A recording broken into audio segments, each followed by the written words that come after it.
ॐ अज्ञानतिमिरन्धस्य ज्ञानाञ्जनशलाकया चक्षुरुन्मिलितं येन तस्मै श्रीगुरुवे नमः। नमो विष्णुपादाय कृष्णप्रेष्ठाय भूतले श्रीमते भक्तिवेदान्तस्वामिनिति नामिने। नमस्ते सारस्वते देवे गौरवाणी प्रचारिणे निर्विशेष शून्यवादी पाश्चात्यदेशतारिणे। नमो महावदन्याय कृष्ण प्रेम प्रदायते कृष्णाय कृष्ण चैतन्य नामिने गौरतिसे नमः। हे कृष्ण करुणा सिंधु दीनबंधु जगतपते गोपीश गोपिका कांता राधा कांता नमस्तुते। तप्त कांचन गौरांगी राधे वृंदावनेश्वरी विश्वभानुसुते देवी प्रणमामि हरिप्रिये। वाञ्छाकल्पतरुभ्यश्च कृपा सिन्धुभ्य एव च पतितानां पावनेभ्यो वैष्णवेभ्यो नमो नमः। जय श्री कृष्ण चैतन्य प्रभु नित्यानंद श्री अद्वैत गदाधर शिवासादि गौरभक्तवृंद। हरे कृष्ण कृष्ण कृष्ण हरे हरे, हरे राम राम राम हरे हरे। मूकं करोति वाचालं पंगुं लंघायते गिरिं यत्कृपातमहं वन्दे श्रीगुरु दीनतारिणं श्रीपरमानन्दमाधवं श्रीचैतन्येश्वरम्। हरे कृष्णा। तो हम देख रहे थे कि किस तरह पृथु महाराज भूमि देवी के ऊपर क्रोधित हुए कि क्यों भूमि देवी इतने सारे सामग्री जो है प्रजाओं को दे नहीं रहे हैं और प्रजा क्यों इतने भूखे हैं। और भूमि देवी के ऊपर इतने क्रोधित होने के बाद भूमि देवी प्रार्थना करने लग गई और प्रार्थना करने के उपरांत भूमि देवी सबको पृथु महाराज को बताई कि मेरे ऊपर मतलब पृथ्वी के ऊपर बहुत सारे ऐसे लोग थे जो भगवान को मानते नहीं थे, भगवान की भक्ति नहीं करते थे, तो इसीलिए मैंने सब बंद करके रखा है। श्रील प्रभुपाद तात्पर्य में बताते हैं वहाँ कि जब लोग अभक्त हो जाते हैं तो पृथ्वी देवी भूदेवी जो है तो उनको भी खाना देना बंद कर देती है। उदाहरण स्वरूप अगर कोई लड़का अपने पिताजी को खराब व्यवहार करता है तो उसकी माता भी परेशान हो जाती है। तो उसी तरह भूमि देवी भूदेवी हैं। आप अगर तिरुपति बालाजी जाएंगे, भगवान के इर्द गिर्द भगवान की दो पत्नी हैं, भूदेवी और श्रीदेवी। कितने लोग तिरुपति बालाजी गए हैं? हाँ, भूदेवी और श्रीदेवी। तो भूदेवी भी भगवान की संगिनी है। तो जब पृथ्वी देवी देखती है कि अच्छा सा सेवा नहीं हो रहा है भगवान का, तो वो भी सब कुछ रोक लेती है, अपनी प्रजाओं को देने के लिए रोक लेती है।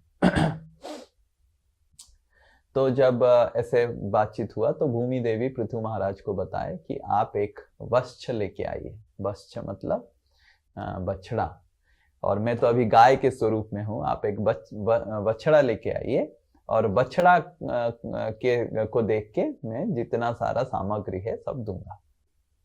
तो ये जो अध्याय है 18 नंबर अध्याय, आप देखेंगे 18 नंबर अध्याय में अलग अलग लोग वत्स बनते हैं। जैसे ऋषि लोग वत्स बनते हैं और ऋषि लोगों को सारा सामग्री मिलता है। ऋषि लोगों को क्या चाहिए? ऋषि लोगों को घी और यज्ञ करने के लिए घी चाहिए और थोड़ा सा जड़ी बूटी चाहिए, कुशग्रास चाहिए, तो उनको ऋषियों को भी मिल जाता है सब कुछ। देवताओं को जो चाहिए देवता लोग मिल गया, राक्षसों को जो चाहिए राक्षस लोगों को मिल गया। जैसे सांप बिच्छू उनको सब चाहिए तो उनको जो मिल गया। तो इस तरह भूमि देवी सबको अपना जो भी सामग्री है देती है। तो आज ये श्लोक हम पढ़ेंगे 4, 18, 26। ओके, श्रीमद् भागवतम की 4, 18 और 26। Okay, yes. ओम नमो भगवते वासुदेवाय। ओम नमो भगवते वासुदेवाय। ओम नमो भगवते वासुदेवाय। ओके। सर्वे स्वमुख्यवत्सेना सर्वे स्वमुख्यवत्सेन स्वे स्वे पात्रे पृथक् पयः स्वे स्वे पात्रे पृथक् पयः सर्वकामा दुघां पृथ्वीं सर्वकामदुघां पृथ्वीं दुदुः पृथुभाविताम्। दुदुः पृथुभाविताम्। और कोई? सर्वे स्वमुख्यवत्सेना सर्वे समवत्सेन स्वे स्वे पात्रे पृथक् पयः स्वे स्वे पात्रे पृथक् पयः। एक एक जन, सरोज माता जी म्यूट कीजिए, एक एक जन। सर्वकामा दुघां पृथ्वीं सर्वकामदुघां पृथ्वीं दुदुः पृथुभाविताम्। दुदुः पृथुभाविताम्। ओके, कोई पढ़िए अनुवाद। और पृथ्वीलोक ने सबों को अपना अपना भोजन प्रदान किया है। राजा पृथु के काल में पृथ्वी पूर्ण रूप से राजा के अधीन थी। अतः पृथ्वी के सभी वासी अपना अपना बछड़ा उत्पन्न करके तथा विभिन्न प्रकार के पात्रों में अपने विशिष्ट प्रकार के दूध को रखकर अपना भोजन प्राप्त कर सके। पढ़िए। तात्पर्य श्री प्रभुपाद की जय। यह इसका प्रमाण है कि भगवान हर एक को भोजन प्रदान करते हैं, जैसा कि वेदों में पुष्टि की गई है। एको बहुनाम यो विदधाति कामान। यद्यपि भगवान एक हैं, किंतु पृथ्वी के द्वारा वे सबों की आवश्यकताओं को पूरा करते हैं। विभिन्न लोकों में भिन्न भिन्न प्रकार की जीवात्माएं हैं और वे अपने अपने लोकों से विभिन्न रूप से अपनी खाद्य सामग्री प्राप्त करती है। इन कथनों के आधार पर भला यह कैसे विश्वास कर लिया जाए कि चंद्रमा पर जीवात्मा नहीं है। प्रत्येक चंद्रमा पार्थिव है, क्योंकि यह 5 तत्वों से बना होता है और प्रत्येक लोक अपने अपने वासियों की आवश्यकता अनुसार खाद्य पदार्थ उत्पन्न करता है। वैदिक शास्त्रों के अनुसार यह सच नहीं है कि चंद्रमा न तो अन्न उत्पन्न करता है और न उसमें कोई जीवात्मा रह रही है। हरि बोल। कितने लोगों के पास भागवतम है? ओके, कितने लोगों के पास भागवतम नहीं है? तो सब आप भागवतम लेके आना, नहीं तो फिर पढ़ाई थोड़ा मुश्किल हो जाएगा। जैसे प्रीति माता जी के पास भागवतम है, सबके पास भागवतम रहना चाहिए, नहीं तो कैसे पढ़ेंगे। ओके, तो इधर हम देख रहे हैं कि कैसे पृथु महाराज की आदेश से भूमि देवी सब कुछ देने लग गई। तो इससे हम एक बहुत महत्वपूर्ण शिक्षा प्राप्त कर सकते हैं। वो ये है कि भगवान, जैसे ये भौतिक जगत कौन से लोगों से बना हुआ है? कौन ये भौतिक जगत में रह रहा है? कौन बता पाएगा? जो भगवान से अलग होके आए हैं। हाँ, जो भगवान से अलग होके आए हैं। और क्या? और कौन लोगों से भरा हुआ है भौतिक जगत? जो कंट्रोल करने के लिए आए हैं प्रभु जी। हाँ, या भौतिक जगत में हम दूसरों को कंट्रोल करने के लिए आए हैं। हाँ, भौतिक जगत हम दूसरों को कंट्रोल करने आए हैं। और कौन लोगों से भरा हुआ है भौतिक जगत?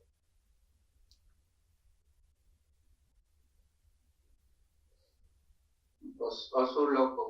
हाँ, असुर लोगों से भरा हुआ है। ओके, और कौन? द्वेष करते हैं। परफेक्ट, ये सही उत्तर है। जो भगवान से द्वेष भी करते हैं, राइट। तो हम देखते हैं ये भौतिक जगत भगवान की द्वेष लोगों से भरा हुआ है। भगवान को जो मानते नहीं हैं, भगवान को जो पूजा नहीं करना चाहते हैं, भगवान को जो लोगों को कंट्रोल करने आए हैं, तो इस तरह लोगों से भरा हुआ है। पर उनके लिए भी भगवान इतने चिंतित हैं। जनरली हमारे जीवन में हम देखते हैं, कोई अगर हमको द्वेष करता है तो हम क्या उसके लिए करते हैं? हम साधारणतः, यस कौन बता पाएगा, अगर कोई हमको द्वेष करता है, हमको पता चल गया है वो हमको द्वेष करता है, तो हम हमारा क्या विचारधारा रहता है उसके ऊपर? हम उससे बात करना बंद कर देते हैं। हाँ, हम उनसे बात करना बंद कर देते हैं। ओके, ठीक है, और क्या करते हैं? हम चाहते हैं कि जैसे वो मुझसे द्वेष कर रहा है उसका कुछ नुकसान हो। हाँ, अगर हमको पता चल गया कि ये व्यक्ति मेरे से द्वेष कर रहा है, तो तुरंत हम प्रार्थना क्या करते हैं? इसका कुछ तुरंत नुकसान हो जाए, उसका कुछ तो ये हो जाए। और क्या क्या सोचते हैं? उससे दूरी बना लेते हैं। हाँ, उससे दूरी बना लेते हैं, उसको दूर रख दो। हाँ, उसको दूर से दंडवत करो।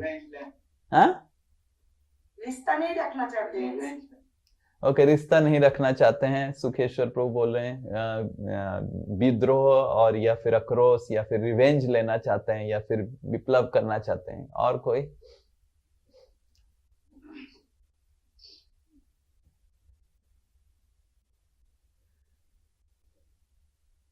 और कुछ नहीं करते हैं? मान लीजिए आपको पता चल गया कि ये व्यक्ति मेरे से द्वेष करता है, तो आप क्या क्या कर सकते हैं? क्या क्या लोग करते हैं? उसका निंदा और किसी से करें। हाँ, very good, very good, very good. हाँ, अब ज्योति माता जी बोलने लगी। तो वो हम साधारणतः व्यक्ति क्या करते हैं? अगर मेरे को पता चल गया कि ज्योति माता जी मेरे को ईर्ष्या करती है, तो मैं क्या करूंगा? मैं रीमा माता जी के पास जाऊंगा। अरे ये ज्योति इतना बकवास है। तो रीमा माता जी पूछेंगे क्यों बकवास है? मैं बोलूंगा अरे वो क्लास ऑन कर लेती है और क्लास अटेंड करती है, इस ऐसे सोचती रहती है कि मेरे को सब पता है, और मैं निंदा करने लग जाऊंगा। तो निंदा क्यों करते हैं? क्योंकि द्वेष है हृदय में, इसीलिए निंदा कर रहे हैं। तो ये सब चीजें साधारणतः अगर कोई किसी को द्वेष करता है तो उसके हृदय में ये सब चीजें होता है, और उसके वजह से उसके कार्य भी ऐसा ही दिखाई देता है। कोई ऐसा है कि अगर उसको पता चल जाता है कि वो व्यक्ति मेरे को द्वेष करता है और उसको जाके वो गिफ्ट देगा या फिर उसको जाके कुछ प्रसाद में बुलाएगा खाने के लिए, ऐसा कोई करता है? हाँ? उसको रेस्टोरेंट में बुलाएगा, बोलिए चलिए हम दोनों रेस्टोरेंट में खाएंगे क्योंकि आप मेरे से द्वेष करते हैं। उसके घर में गिफ्ट भेज देगा, अमेज़न से गिफ्ट भेज देगा। कोई ऐसा नहीं करता है। पर हम देखते हैं हम कृष्ण को द्वेष करते हैं, और कृष्ण को भली भांति पता है कि हम उनको द्वेष करते हैं, है कि नहीं? हाँ? ऐसा नहीं कि कृष्ण को पता नहीं है, ज्ञान नहीं है, और कि श्रीनिता दास उसको द्वेष कर रहा है, और कृष्ण को क्या नहीं पता है?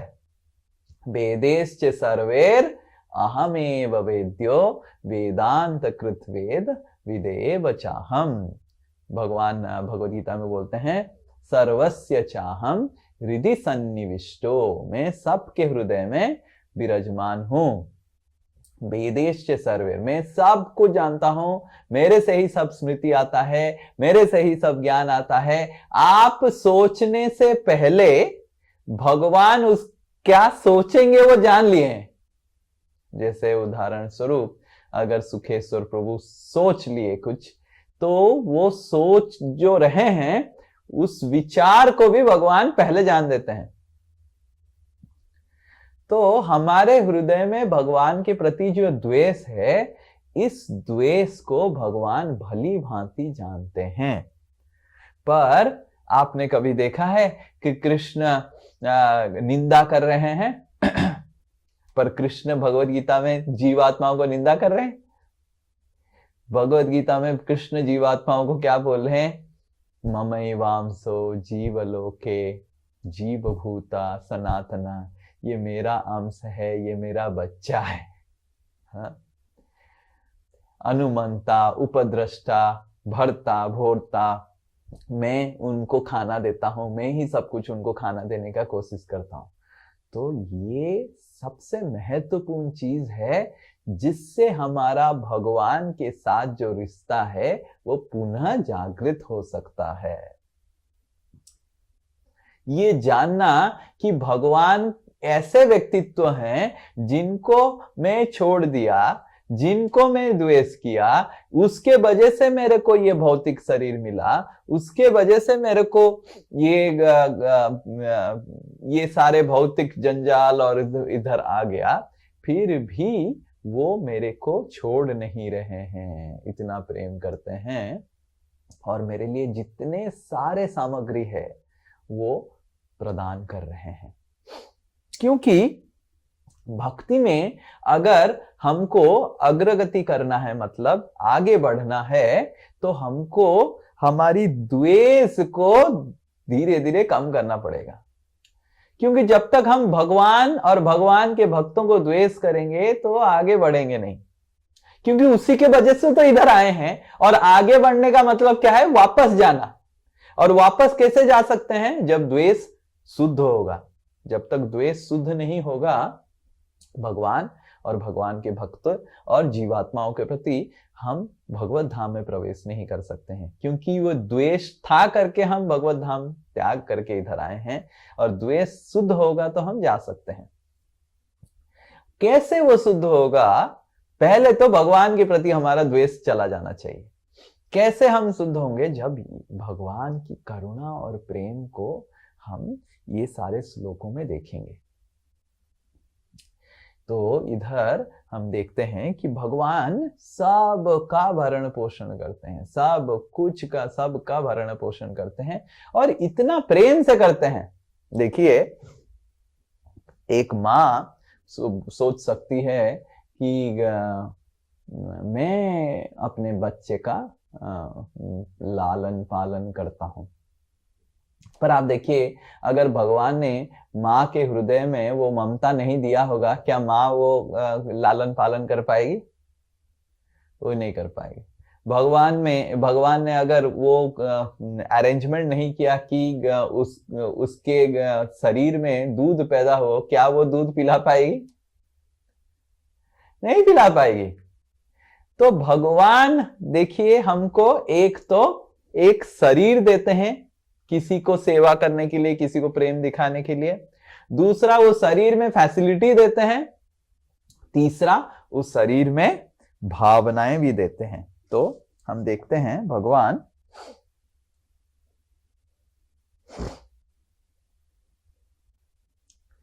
एक तो हमको इस भौतिक जगत में एक शरीर देते हैं, क्योंकि भौतिक जगत को अगर हमको भोग करना है, हम आत्मा के स्वरूप में भोग नहीं कर सकते हैं भौतिक जगत को।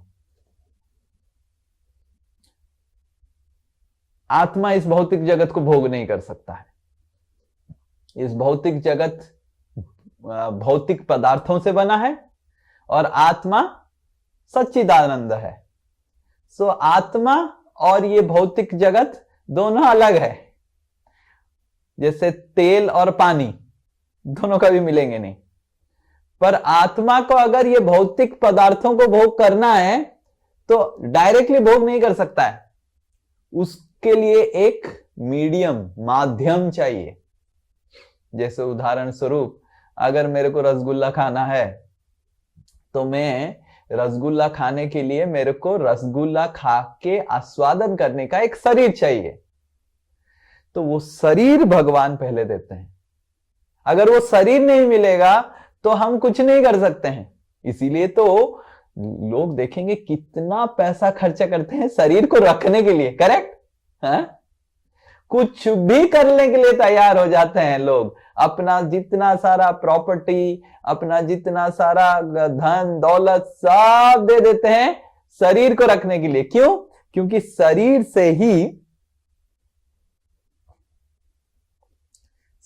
से ही जीवात्मा भौतिक वस्तु उपभोग करता है।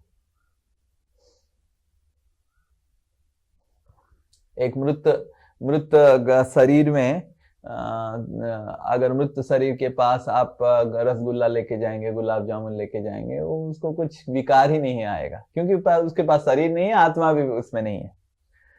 तो भगवान हमको एक भौतिक शरीर देते हैं, एक फॉर्म।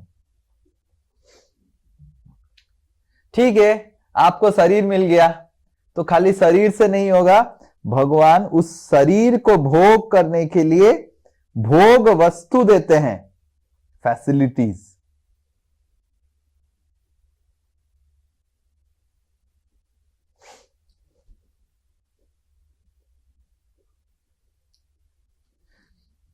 देखिए, हम बोल सकते हैं कि भगवान कैसे फैसिलिटी दिए हैं।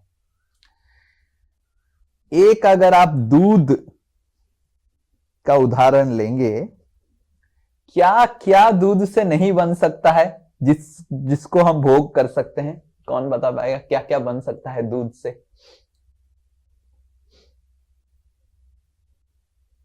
गाजर का हलवा,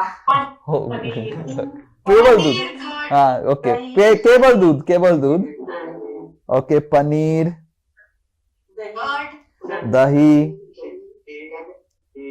खीर, रसगुल्ला, रबड़ी, खीर, संदेश। ओके, संदेश, मिठाई, रसगुल्ला, सब मिठाई में जाएगा। फिर तो ये केवल दूध से बन सकता है। हाँ, खोया कोई बोला नहीं, मवा कोई बोला नहीं, क्यों? और घी, मक्खन, मक्खन। तो ये केवल दूध है, और दूध के साथ चीनी मिलाएंगे तो और बहुत कुछ बन जाएगा। दूध के बाद साथ चीनी और चावल मिलाएंगे तो और कुछ बन जाएगा। तो हम देखते हैं कि भगवान केवल सामग्री नहीं दिए हैं, भगवान सामग्री को व्यवहार करके कैसे अलग अलग दूसरा सामग्री बनाना है, उसके लिए बुद्धि भी दिए हैं, है कि नहीं? हाँ, रसगुल्ला बनाने का एक कला है। एक्चुअली आप अगर रसगुल्ला बनाने, कितने लोगों को रसगुल्ला बनाना आता है? पूजा, तुमको रसगुल्ला बनाना आता है? यस प्रभु जी। और वो अच्छा से बनेगा या टाइट बनेगा ऐसे? नहीं प्रभु जी, मेरा अच्छा बन जाता है। हाँ, देखो, अच्छा बन जाता है रसगुल्ला। तो ये तुमको कैसे, तुम जब पैदा हुई थी तो रसगुल्ला लेके पैदा हुई थी? नो प्रभु जी। कैसे कैसे तुम रसगुल्ला बनाना सीख गई? बचपन से तुम, मतलब रसगुल्ला बनाने का कला तुम्हारे में था? हाँ, बुद्धि लगा क्या? अपना नहीं, बुद्धि नहीं, उसको पूछते हैं। तो कैसे तुमने सीखा रसगुल्ला बनाए? एक माता जी से सीखा था। एक माता जी से सीखा था, वेरी गुड। वो माता जी कहां से सीखी थी?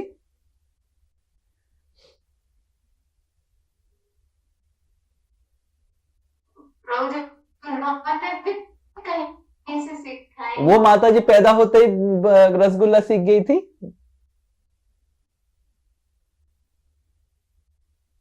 नहीं, तो कहां से सीखी होगी वो माता जी?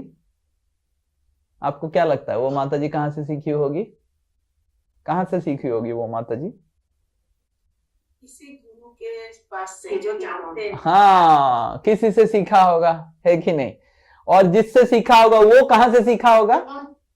वो कोई और से सीखा होगा। जो उससे सीखा है तो उसके कौन सीखा होगा?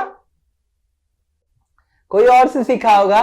फाइनली ऐसे ऊपर जाएंगे ऊपर जाएंगे ऊपर जाएंगे, आपको कौन मिलेंगे? कृष्ण ही मिलेंगे। वंदे कृष्णा जगत गुरु।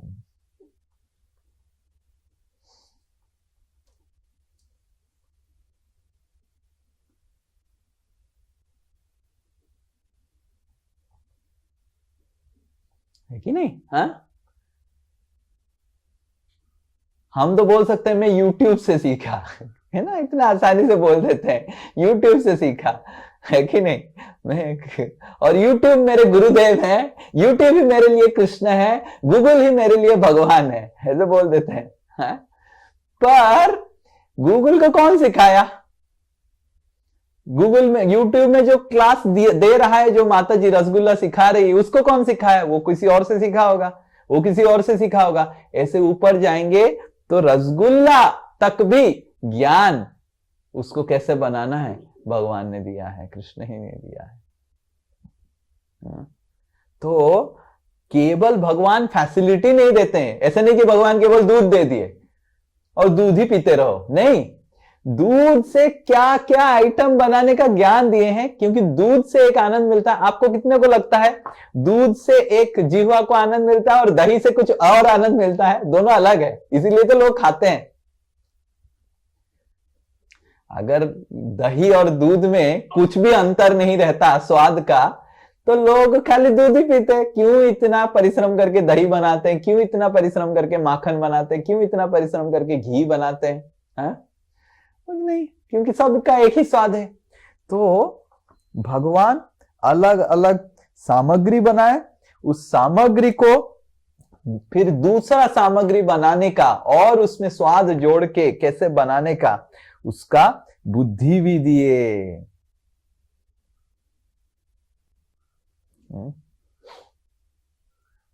तो Krishna gives us the form, शरीर, कृष्णा गिव्स अस द उपादान, facility, Krishna gives us the intelligence to use that facility, बुद्धि, उस उपादान सामग्री को कैसे व्यवहार किया जाए उसको भी।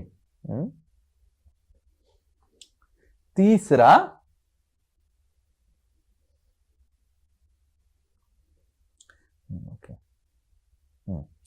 तीसरा नहीं, उसी में ही, फैसिलिटी में ही, केवल वो नहीं, आप देखेंगे उसको खा के अगर आपका शरीर खराब हो जाता है, क्योंकि अगर मान लीजिए अगर कोई बहुत ज्यादा रसगुल्ला खा लेगा, ठीक है ना, तो क्या होगा? पेट खराब हो जाएगा। उसको ठीक करने के लिए भगवान औषधि भी दिए हैं। सोचिए, हाँ? ऐसा नहीं भगवान बोले अरे मैं तुमको सब दे दिया, एटलीस्ट तुम तो ठीक से खाओ। ऐसे खा लिया, नालायक, इतना ऐसे रसगुल्ला खाते हैं, हैं?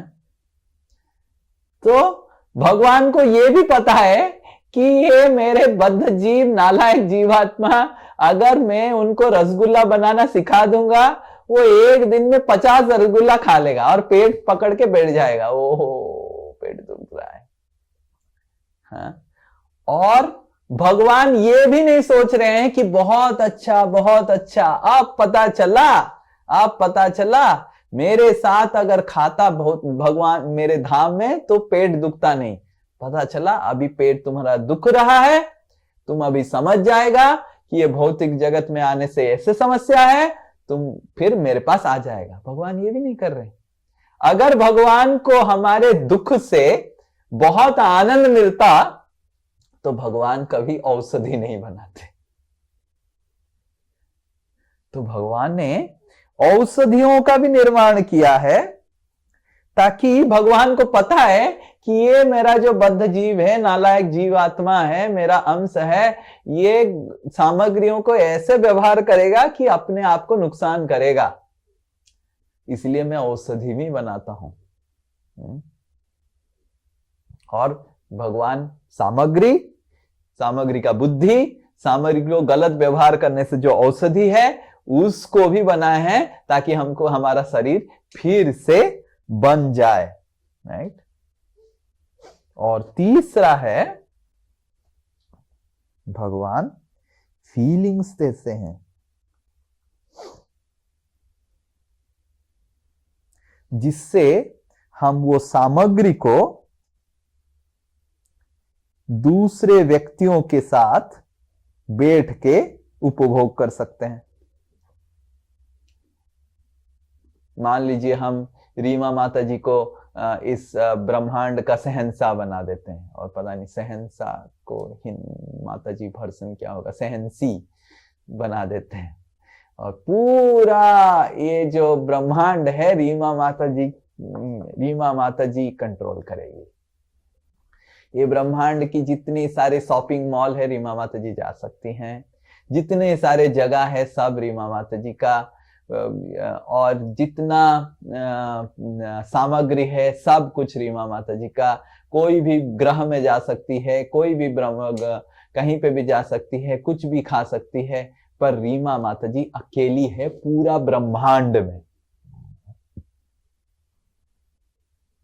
क्या होगा रीमा माता जी बताइए आपको, अगर ऐसे हम कर लें? अकेले तो करने में कुछ भी अच्छा नहीं लगेगा प्रभु जी, कोई साथ में हो तो ज्यादा अच्छा लगेगा। क्यों? क्योंकि अकेले सिर्फ अकेले करने में क्या आपको पूरा सामग्री मिल रहा है, आपको पनीर, दही, घी, रबड़ी, संदेश सब मिल रहा है। उसको उसका मजा लेने के लिए प्रभु जी कोई अगर साथ में रहेगा तो उससे मिल करके हम लोग दोनों मिल करके अच्छे से उसको भोग कर सकेंगे। अरे आपको तो भोग करने आपका शरीर दे दिया, आपको भोग करने का शरीर दे दिया, आप पनीर खाएंगे, आपको आनंद भी मिलेगा, आप खाओ कितना पनीर, पूरा पनीर आपका है। लेकिन वो अकेले रह करके प्रभु जी आनंद में नहीं आएगा ना, वो तो कोई साथ में चाहिए आनंद। तो क्योंकि भगवान को पता है कि मेरा जीवात्मा अकेले में आनंद नहीं रह सकता है, क्योंकि वो मेरे साथ ही भोग कर रहा था आध्यात्मिक जगत में, क्योंकि वो मेरे साथ ही सब कुछ कर रहा था, इसीलिए वो इधर अकेला नहीं रह सकता, क्योंकि आध्यात्मिक जगत में हम अकेले नहीं हैं। ऐसे नहीं कि वृंदावन में सब लोग बैठे हुए हैं, जप कर रहे हैं, अकेले अकेले अपने सब बाबा जी लोग बैठे हुए हैं, ऐसा नहीं है। वृंदावन में हर कोई एक साथ आनंद में रहता है, तो इसीलिए वो जीवात्मा एक साथ ही आनंद में रह सकता है। तो इधर जब आता है उसको सारा सामग्री भी मिल जाता है, वो आनंद में नहीं रह सकता है, उसको कोई तो चाहिए। पर जो भी व्यक्ति है, उस व्यक्ति का अगर भावना नहीं रहेगा तो उसके साथ आप खा सकते हैं क्या? है? मान लीजिए प्रीति माता जी का रीमा माता जी के साथ बनता नहीं, झगड़ा हो गया, तो और रीमा माता जी बोली प्रीति तुम गुड़गांव में है, तुम क्या फायदा है, तुम इधर आओ कलकत्ता और मेरे घर में रहो, थोड़ा प्रसाद खाओ। हाँ, तो प्रीति माता जी बोलेंगी मैं कलकत्ता तो आऊंगा, तुम्हारे घर में नहीं रह सकता हूँ। है कि नहीं? हाँ, नहीं, हम दोनों एक साथ खाएंगे, मैं पनीर बनाया हूँ, रबड़ी बनाया हूँ, खीर बनाया हूँ। प्रीति माता जी बोलेंगी मैं मंदिर में खा लूंगा पनीर रबड़ी, पर तुम्हारे घर में रह के नहीं खाऊंगा। है कि नहीं? मतलब व्यक्ति हो भी सकता है, पर व्यक्ति के प्रति अगर आपके हृदय में भावना नहीं है तो व्यक्ति के साथ आप सामग्रियों को भोग नहीं कर सकते हैं। तो भगवान केवल बुद्धि नहीं देते हैं, व्यक्तियों के साथ डील करने के लिए वो भावना भी देते हैं। एक मां के हृदय में ममता भरते हैं ताकि वो एक बच्चे को प्रेम कर पाए, सामग्री दे पाए। अगर ममता नहीं रहेगा, वो पिज्जा बनाएगा, पास्ता बनाएगा, मोमो बनाएगा? हाँ, बनाएगा ही नहीं। उसी तरह एक लड़का के हृदय में लड़की को देखने से ही, आप देखे होंगे आज तो वैलेंटाइंस डे है, कैसे ही अगर वो लड़का लड़की को देखते ही इतना उसके हृदय में आनंद भर जाता है, और लड़की को लड़का देखते ही कैसे हो जाता है। हाँ? तो ये जो आकर्षण और भावना, ये भी भगवान देते हैं। ताकि लोग अकेले ना रहें, क्योंकि भगवान को पता है कि मैं उसको सारा सामग्री दे दूं, मैं सारा उसको शरीर दे दूं, सामग्री को व्यवहार कैसे किया उसके लिए बुद्धि दे दूं, पर वो अगर अकेला पड़ जाएगा उसको कोई आनंद नहीं मिलेगा। और उसको आनंद के लिए व्यक्तियों की जरूरत है, और वो व्यक्ति वो जो है वो कैसे उस व्यक्तियों के साथ आनंद में रह सकता है, जब उसके हृदय में वो व्यक्तियों के प्रति में भावना जागृत करूंगा। तो भगवान हमको सामग्री देते हैं, पहले तो शरीर देते हैं, फिर सामग्री देते हैं, फिर सामग्रियों को व्यवहार करने के लिए बुद्धि देते हैं, फिर औषधि देते हैं, फिर व्यक्तियों के साथ उस शरीर को उपभोग करने के लिए भावनाएं देते हैं, रिश्ते बनाते हैं। और ये सब चीज भगवान,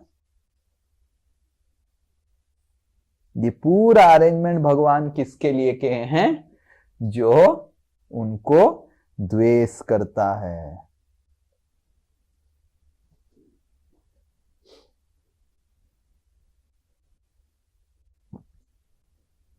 तो जो उनको द्वेष करता है, भगवान उनके लिए इतने सारे अरेंजमेंट किए हैं। तो अब हम सोच सकते हैं कि अगर भगवान जिनको द्वेष, हम जिनको द्वेष करते हैं, भगवान को जो द्वेष करते हैं, उनके लिए अगर भगवान ने इतना अरेंजमेंट किया, तो भगवान हम जिनको प्रेम करते हैं, भगवान जिनको प्रेम करते हैं, हम अगर भगवान को प्रेम करेंगे, भगवान आध्यात्मिक जगत में जीव आत्माओं के लिए क्या अरेंजमेंट बना सकते हैं? किसको किसको समझ में आया क्या हमने बोला? यस इंद्राणी माता जी, क्या समझ में आया आपको?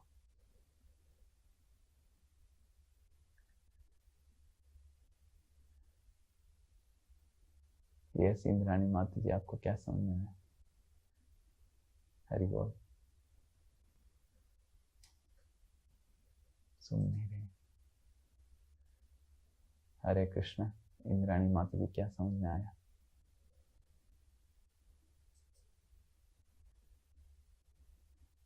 ओके, और किसको क्या समझ में आया? यस, बोलिए ज्योति माता जी, क्या समझ में आया? हरे कृष्ण प्रभु जी, दंडवत प्रणाम। हाँ। भगवान से जो द्वेष करते हैं उनके लिए भगवान ने इतना कुछ दिया है, शरीर दिया है, सामग्री दी है, बुद्धि दी है। हाँ। तो जब भगवान से प्रेम करेंगे उनको भगवान क्या क्या प्रदान करेंगे? इंद्राणी माता जी, आप क्लास कर रहे हैं? आपको हम प्रश्न पूछ रहे थे।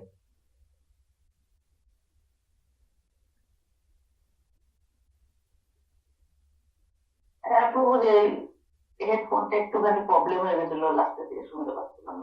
हाँ, तो हम क्या डिस्कस कर रहे थे, बताइए।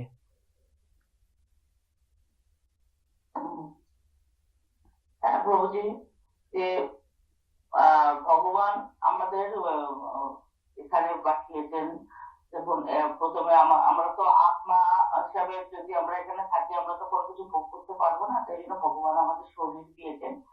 এবং और क्या दिए हैं?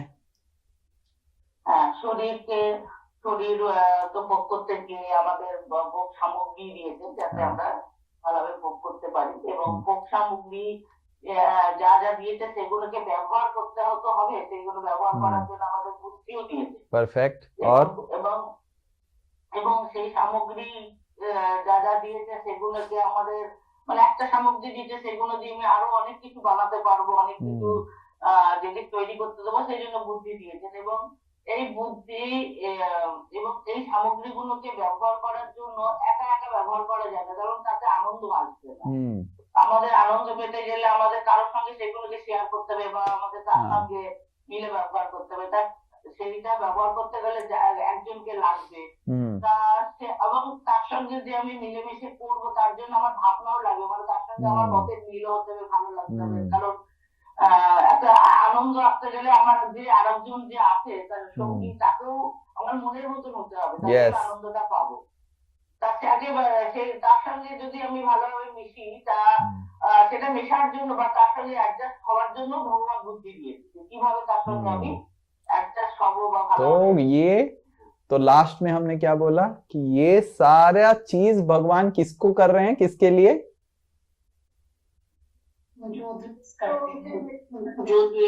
जो द्वेष कर रहे हैं, जो लोग उनको द्वेष कर रहे हैं, जो लोग उनके लिए विद्रोह कर रहे हैं, जो लोग उनको मानते नहीं है, जो लोग उनका निंदा कर रहे हैं, जो लोग उनके लिए सब कुछ गलत कर रहे हैं, उनके लिए भगवान ये दिए हैं।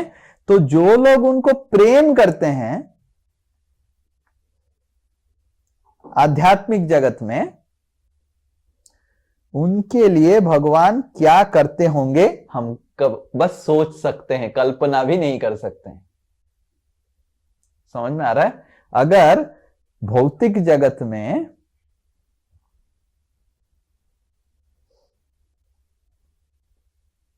भगवान ऐसे अरेंजमेंट किए हैं, तो आध्यात्मिक जगत में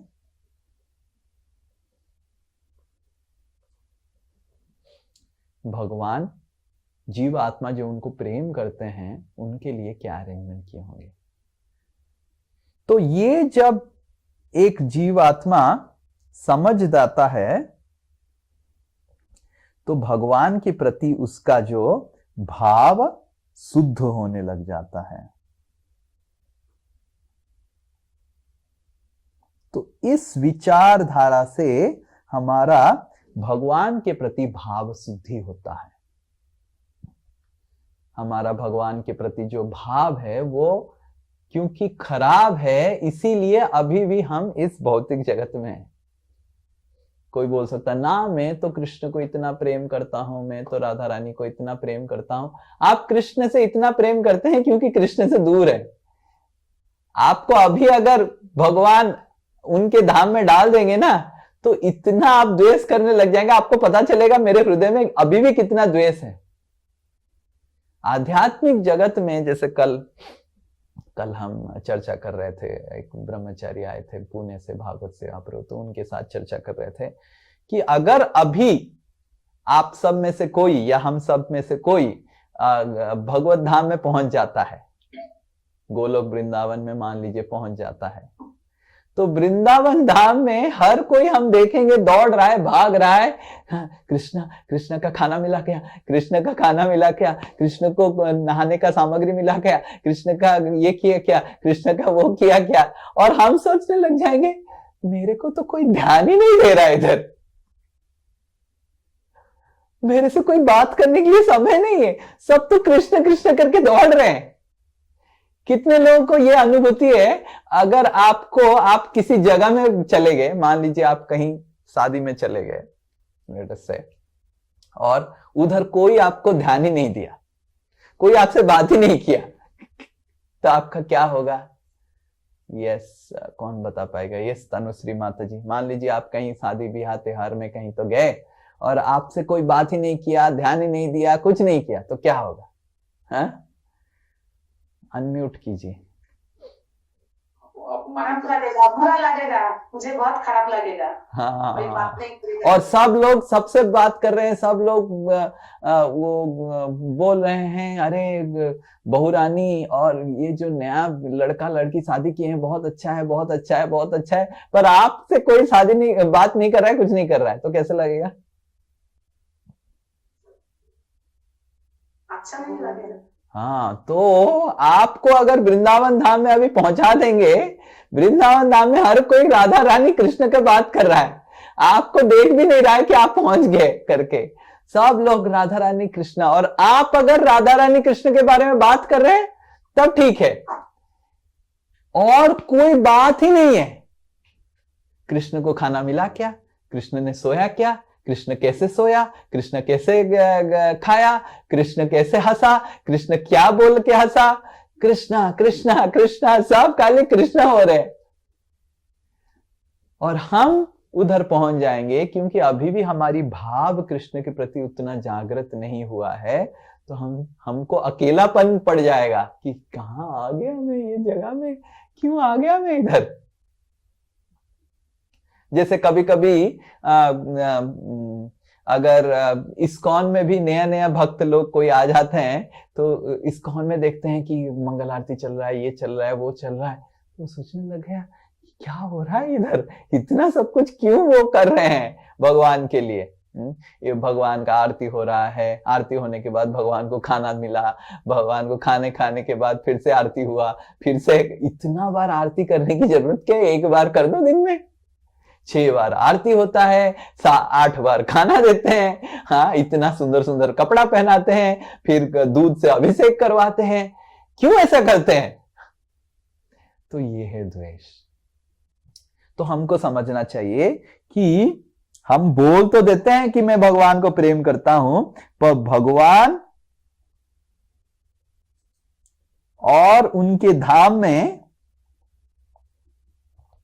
भगवान का जो सेवा होता है, उस सेवा को सहन करने का अभी हमारा हृदय बना नहीं है।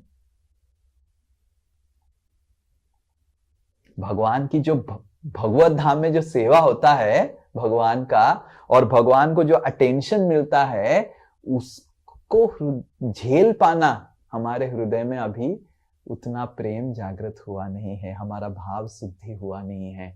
अभी भी हमको वो है कि मेरे को लोग अटेंशन दें,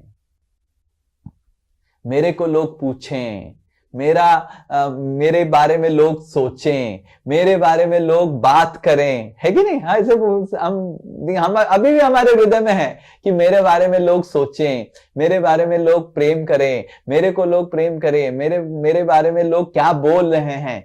ये भावना अभी भी हमारे हृदय में है। जब तक ये भावना शुद्ध नहीं होके ये जागृत नहीं होगा कि मैं भगवान के बारे में सोचूं,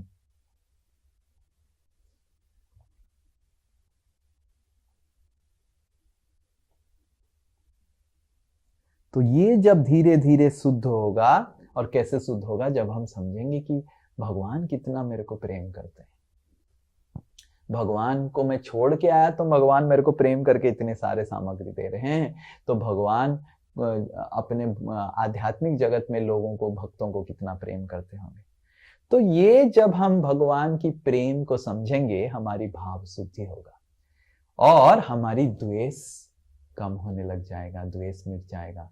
क्योंकि जब तक भगवान के प्रति द्वेष रहेगा, ये भौतिक शरीर से हमको छुटकारा नहीं मिलेगा, भगवत धाम में हम प्रवेश नहीं कर सकते हैं। और तो और अगर हम अभी भी भौतिक शरीर में हैं, इसका मतलब है अभी भी भगवान के प्रति हमारा कुछ ना कुछ द्वेष है, इसीलिए हम अभी भगवत धाम प्रवेश नहीं कर पा रहे हैं।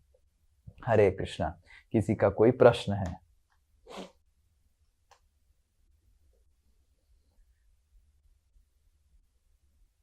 हरे कृष्णा। प्रभु जी दंडवत प्रणाम। यस। प्रभु, द्वेष हमारे अंदर से जा क्यों नहीं रहा इतना, जबकि पता ही आप कष्ट भी झेल रहे हैं, भगवान हमें इतना प्रेम करते हैं, सब कुछ जानते हैं, लेकिन फिर भी हम वही गलतियां क्यों करते जा रहे हैं प्रभु जी, हमेशा हमेशा? क्योंकि हमारा इस भौतिक जगत को भोग करने का आसक्ति अभी भी गया नहीं। हमको लगता है कि मैं भोग करके आनंद में रह सकता हूं, पर जीवात्मा बना है सेवा करके आनंद में रह सकता है। तो ये हमको सोच विचार में गलती है। तो जीवात्मा क्या है? भगवान का कण है। भगवान हर समय सेवा करने का कोशिश करते हैं, हर समय सेवा भाव में रहते हैं। तो जीवात्मा अगर उनका कण है तो वो भी हर समय सेवा भाव में रहेगा, है कि नहीं? जैसे उदाहरण स्वरूप शास्त्र में उदाहरण दिया जाता है एक समुद्र का और समुद्र का एक तिनका जल। समुद्र क्या है? नमकीन है। समुद्र का एक तिनका ड्रॉप ऑफ वाटर क्या होगा? मीठा हो जाएगा, नमकीन हो जाएगा। नमकीन। तो उसी तरह शास्त्र श्रील प्रभुपाद उदाहरण देते हैं कि भगवान हर समय सेवा भाव में रहते हैं और सेवा करके उनको आनंद मिलता है। उनका हर समय सेवा भाव में रहते हैं और सेवा भाव से उनको आनंद मिलता है। तो भगवान का जो कण है जीवात्मा, एक तिनका है ना, भगवान का एक तिनका है, तो उसका स्वभाव क्या रहेगा? जब सेवा करेगा उसको आनंद मिलेगा। और हम सेवा करना नहीं चाहते हैं, यही समस्या है हमें। तो अगर एक जीवात्मा समझ ले कि देखो मेरा बनावट ही ऐसा है, उसको मैं कभी बदल ही नहीं सकता हूं, क्योंकि मैं भगवान का अंश हूं, भगवान सेवा करके ही उनको आनंद मिलता है, मेरा बनावट ही ऐसा है, मैं सेवा करके ही आनंद मेरे को मिलेगा, भोग करके मेरे को कभी आनंद नहीं मिलेगा, क्योंकि मेरा बनावट ही नहीं है।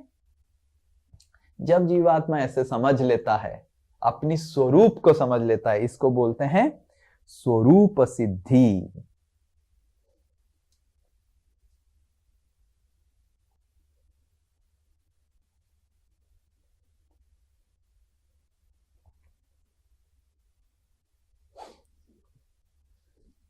तो उसको स्वरूप को समझ गया, मेरा स्वरूप क्या है, मैं भगवान का अंश हूं और भगवान सेवा भाव में आनंद मिलता है, मेरे को अगर आनंद चाहिए मैं केवल सेवा करके ही मेरे को मिलेगा, भोग करके कभी नहीं मिलेगा।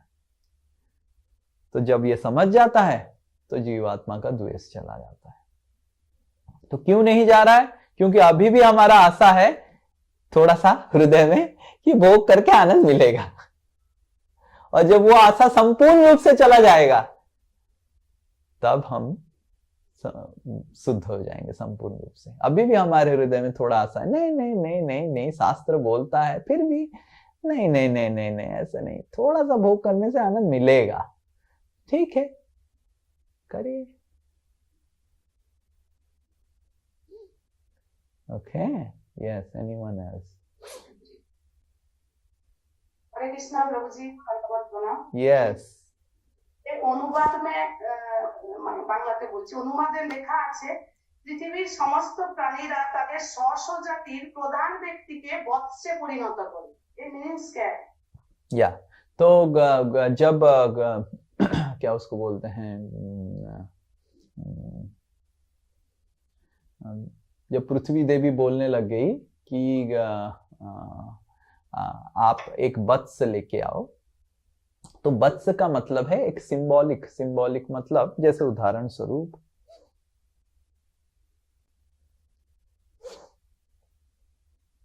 गाय, मतलब काउज। गाय को क्या चाहिए खाने के लिए? घास, घास चाहिए, गाय घास चरती है। पर इस घास, पृथ्वी देवी को अगर ये घास देना है, ये पृथ्वी में ही उगता है, हाँ? कैसे उगता है? पृथ्वी में उगता है। पर और क्या चाहिए पृथ्वी में घास उगने के लिए? पानी चाहिए, बारिश। मिट्टी। पृथ्वी तो मिट्टी ही है कि नहीं? बिना बारिश का नहीं होगा।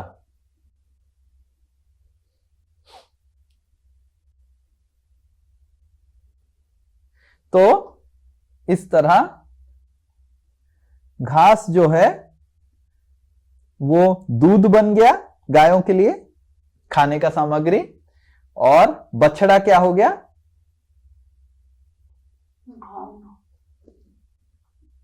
बारिश। क्योंकि जैसे बिना बछड़ा का दूध नहीं मिलेगा, बिना बारिश का घास नहीं मिलेगा, उसी तरह आपको समझ में आया? तुलनात्मक।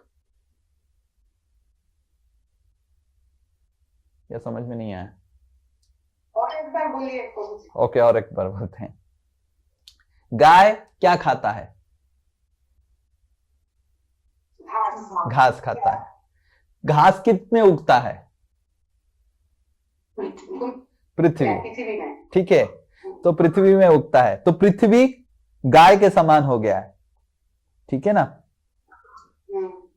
और घास हो गया पृथ्वी से जो उगा, मतलब दूध के समान, ठीक है, ठीक है ना। पर जिस तरह बिना बछड़ा का दूध नहीं मिलेगा, उस तरह बिना बारिश का क्या घास होगा? नहीं, तो वो बारिश हो गया बछड़ा। समझ में आया? यस। तो उस तरह ये तुलनात्मक है, इसलिए यस प्रभु जी। तो इस तरह हर चीज का तुलनात्मक करके दिया गया। प्रभु जी काव के साथ में क्या लिखा हुआ है आपने? वो GAI, गाय, जो ब्रैकेट में। गाय, हिंदी में गाय। और कुछ? प्रभु जी एक बार ये दोबारा दिखा दीजिए, अभी आपने जो लिखा था।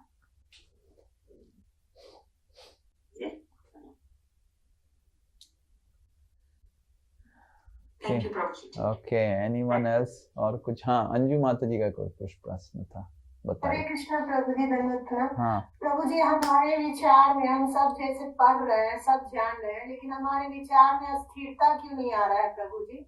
हम अपना ये जान रहे हैं कि हम सेवक हैं, हमारा सेवा करने का रखना है, द्वेष नहीं करना है, लेकिन हमारा भावना में, हमारा सोच में अप्स एंड डाउन होते रहता है। कभी तो खूब अच्छे से सब चीज होता है स्मूथली, फिर कभी कभी हमारे मन में मतलब बहुत जो नहीं विचार आना चाहिए वो आते रहता है।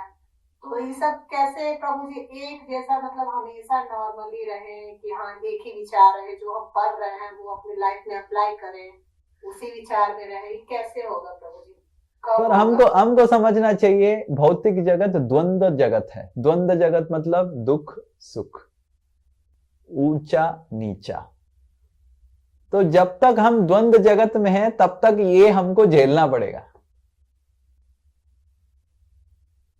तो आप जो प्रश्न पूछ रहे हैं वो कब ठीक होगा? जब आप आध्यात्मिक जगत जाएंगे। जब तक भौतिक जगत में जाएंगे आपको सतर्क रहना पड़ेगा, क्योंकि ये द्वंद्व जगत है। आज अगर आपका भक्ति अच्छा चल रहा है, कल भक्ति गड़बड़ हो सकता है, तो इसीलिए सतर्क रह के आप हर समय संगति में रहिए, क्योंकि वो द्वंद्व जगत है। अच्छा है मतलब बुरा भी होगा। आज आपकी भक्ति अच्छा चल रहा है तो कल बुरा हो सकता है, क्योंकि ये द्वंद्व जगत है, दोनों है इसमें।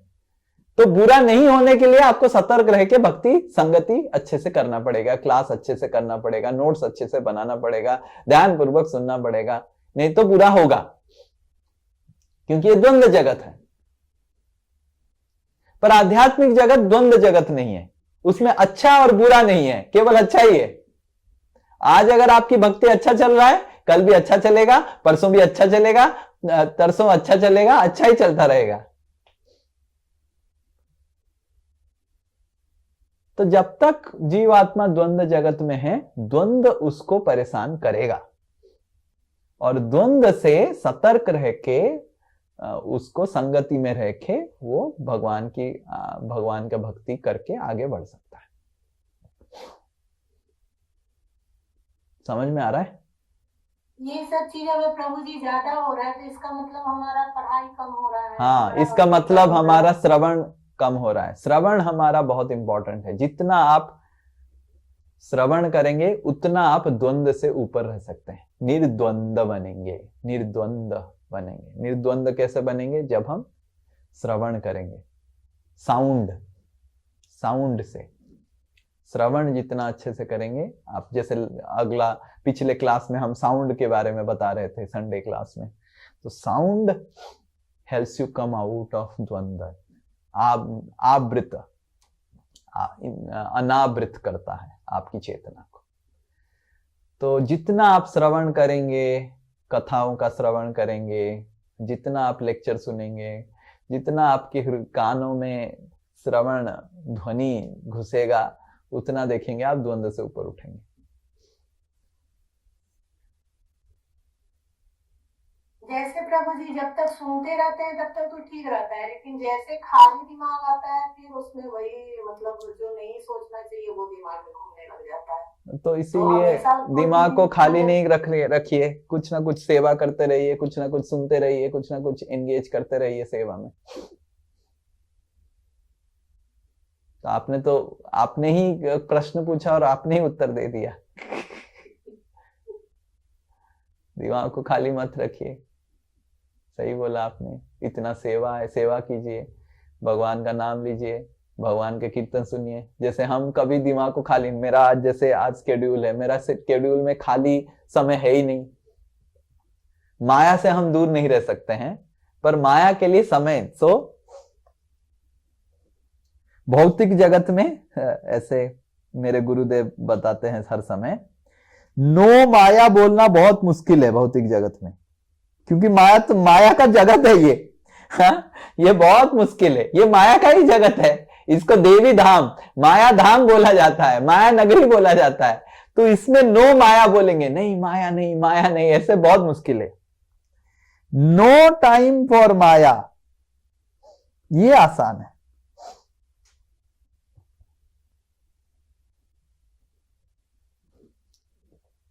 तो ये पॉसिबल है और ये इम्पॉसिबल है। तो आप क्या बोल रहे हैं, प्रभु जी मेरे को भौतिक जगत में द्वंद्व रहित होके मिलने का मौका मिलेगा क्या? ये नहीं मिलेगा माता जी आपको। हाँ, प्रभु जी मेरे को रसगुल्ला, भौतिक जगत का रसगुल्ला आध्यात्मिक जगत में मिलेगा क्या? प्रभु जी आध्यात्मिक जगत का चीज मेरे को भौतिक जगत में मिलेगा क्या? मेरे को इसी घर में रहना है प्रभु जी, और शाश्वत काल से रहना है इसी घर में। ये जो मैं दिल्ली में रह रहा हूं, यही घर में मैं शाश्वत काल तक रह सकता हूं क्या? तो मतलब क्या है, आप आध्यात्मिक जगत का चीज भौतिक जगत में चाहते हैं, वो नहीं मिलेगा आपको। भौतिक जगत से निकल के आध्यात्मिक जगत जब जाएंगे तो द्वंद्व रहित जगत आपको मिलेगा। ये तो माया का जगत है, ये तो द्वंद्व का जगत है, इसमें कोई बड़ा बात नहीं। आपका जो प्रश्न है प्रभु जी, आज अच्छा लगता है कल बुरा लगता है, अरे ये तो यही इसी के लिए बना है। आज अच्छा लगेगा कल बुरा लगेगा, फिर अच्छा लगेगा फिर बुरा लगेगा, फिर आज नुकसान होगा फिर सक्सेस होगा, फेल्यूर होगा, समर होगा विंटर होगा। ये भौतिक जगत, माया का मतलब ही ऐसा है, द्वंद्व। माया का मतलब है डुअलिटी, द्वंद्व, सुख दुख, हानि लाभ, मान अपमान, ये माया है। नो माया बोल नहीं सकते। मान आया मतलब अपमान भी आएगा, आप तैयार रहिए। सुख आया मतलब दुख भी आएगा, तैयार रहिए। और दुख आया मतलब सुख भी आएगा। हानि हुआ मतलब लाभ भी आएगा, लाभ हुआ मतलब हानि होगा। ये माया जगत में ये ही उसका कैरेक्टरिस्टिक्स है, ये आप मना नहीं कर सकते हैं। आपको अगर ये नहीं चाहिए, आप भौतिक जगत छोड़ के आध्यात्मिक जगत चला जाइए। भौतिक जगत में ऐसे ही चलेगा, शाश्वत काल से ऐसे ही चल रहा है, ऐसे चलेगा। पर आप क्या कर सकते हैं, नो माया बोल नहीं सकते हैं जब तक भौतिक जगत में है। नो टाइम फॉर माया, समझ में आ रहा है नो टाइम फॉर माया का मतलब क्या है? माया देवी एक्चुअली आप इतने अच्छे हैं, इतने अच्छे हैं आप ना, कितने अच्छे हैं, सब कुछ अच्छा है आप में, बस मेरे पास समय नहीं है, बस वही है। मेरे पास तो समय नहीं। जैसे उदाहरण स्वरूप हमारे आचार्यगण बोलते हैं कि हरिदास ठाकुर जब प्रचार कर रहे थे बंगाल में, एक रामचंद्र खान करके, हरिदास ठाकुर बहुत बहुत ज्यादा उनका यश बढ़ गया था, बहुत सारे लोग उनको मानने लग गए, उनका बहुत सारा फॉलोअर्स आ गया। तो एक रामचंद्र खान उधर बंगाल का जमींदार था, वो बहुत द्वेषी हो गया हरिदास ठाकुर के प्रति। तो वो एक वेश्या को भेजा हरिदास ठाकुर का पतन करवाने के लिए। ये चैतन्य चरितामृत में कहानी आता है। तो वेश्या आगे बैठने लगी रात में, तो हरिदास ठाकुर पूछे, हे माता लड़की तुम क्यों आई है रात में इधर अकेले में? ना मैं आपके साथ भोग करने आई हूं, ऐसे हरिदास ठाकुर बोले। हरिदास ठाकुर, ओहो तुम मेरे साथ भोग करने आई है, ओहो, मेरे को सुबह बोल देती तो मैं माला कंप्लीट कर लेता, मेरा माला बच गया है। तो ओहो, तो हरिदास ठाकुर बोले ठीक है अभी तुम बैठो, मैं माला कंप्लीट कर लेता हूं पहले। तो हरिदास ठाकुर माला कर रहे हैं, माला कर रहे हैं, माला कर रहे हैं, रात खत्म हो गया, माला कंप्लीट नहीं हुआ। तो फिर वैसे बोली क्या करें अभी ना, अभी तो रात खत्म हो गया, अगले दिन आओ मैं माला कंप्लीट करके रखूंगा। तो अगले दिन आया, तो अगले दिन जब आया तो अभी भी माला कंप्लीट नहीं हुआ था। तो वैसे पूछी कि आप कितना माला करते हैं ना, मैं तो 24 घंटा माला ही करता हूँ। तब तो कहाँ पे समय मिलेगा ना, ना फिर भी मैं तुमको समय दूंगा, मैं पहले माला कंप्लीट कर, आज मैं जल्दी जल्दी माला कर लेता हूँ। तो फिर माला की रात, दूसरा रात में माला के, तीसरा रात भी किया, और तीसरा रात की सुबह वेश्या हरिदास ठाकुर की चरण में पड़ गई और बोलने लगी मेरे को रामचंद्र खान भेजा था और मैं ऐसे ऐसे मोटिवेशन से आया था, ये आया था, आपकी चरित्र को गड़बड़ करने आया था, ऐसे करने आया था, पतन करवाने आया था। हरिदास ठाकुर बोले कि देखो मेरे को पहले से ही पता था, ठीक है, और मैं तो इस जगह को छोड़ के जाने वाला था, पर मैं तुमको उद्धार करने के लिए इधर रहा था। अभी तुम ये सब वेश्यावृत्ति छोड़ दो और तुम अच्छा बन जाओ, इधर ही इसी कुटीर में बैठ के तुम जप करो, मैं चला जाता हूं और सब लोगों को पता चलेगा कि तुम जब एक साधु बन गई, सब लोग तुमको सम्मान देंगे, प्रसाद खिलाएंगे, तुम्हारा कोई रहने खाने का कोई समस्या नहीं होगा और मेरे आशीर्वाद से तुम भौतिक जगत छोड़ के भगवत धाम जा सकती हो। तो हमारे आचार्यगण बोलते हैं कि माला ऐसे करना चाहिए कि माया को समय नहीं है, माया सोचेगा इसके पास समय कब है, मैं इसको पकड़ूं कब।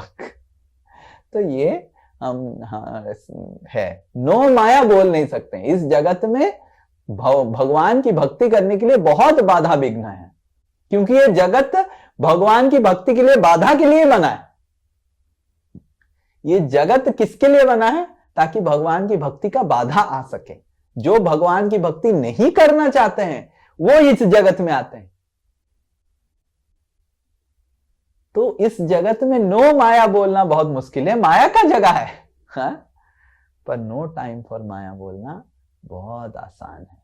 आप अपने आप को एंगेज रखिए, भगवान की सेवा करते रहिए, नाम लेते रहिए, कीर्तन सुनते रहिए, क्लास सुनते रहिए, कुछ ना कुछ करते रहिए भगवान रिलेटेड। देखेंगे समय बीत जाएगा, फिर हरे कृष्णा, आंख बंद होगा मृत्यु के समय तो भगवत धाम में पाएंगे हम अपने आप।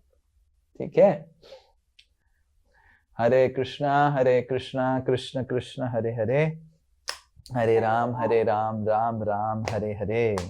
श्री हरिनाम प्रभु की जय, श्रीमद् भागवत महापुराण की जय, श्रील हरिदास ठाकुर की जय, पृथु महाराज की जय। हरे